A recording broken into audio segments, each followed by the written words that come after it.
कई मैडम कई बना रही हो? मैं बना रही हूँ सा कड़बो। कड़बो? हाँ सा अच्छा एकदम ठंडो ठीक है। ठंडो टीव पण माताजी आज ठंडो जिमेरी हाँ हाँ। तो माताजी घाट वणाई थी जो घाट में दही छाछ ने जीरो ने हाँ राई ने कूटन घालियो ने मैं वणाई हूँ कड़बो।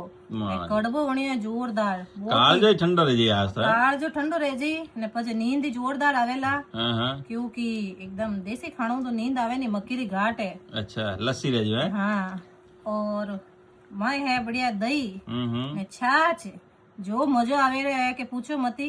अच्छा खाने जीमणो रे माताजी ठंडो जीमणो वे या कड़बो जीमणो वे तो हम आ जाओ फटाफट टाइम माते हम वणा दियो तण सबर वास्ते। अच्छा। पाछ मत कीजो मन बुलाए को इन वास्ते टाइम माते आ जाओ फटाफट टाइम है। माते जीम लो। हाँ अच्छा अने एनी केने केने कड़बो पसंद है वो भी कमेंट करने बताइए। ठीक है भाई मैं तो बहुत मने बहुत ज्यादा पसंद है, मारा फेवरेट है। मैं इन दिन रो इंतजार करूँ કે શીતલા માતા ઠંડા दिन कदी आवेला ने कदी कड़बो जीमोला। और कमेंट रे में जय शीतला माता जरूर लिख जो सा ताकि शीतला माता मेहर करी अपन टाबरिया माते न अपन माते। ठीक है तो जय शीतला माता। जय हो जय हो।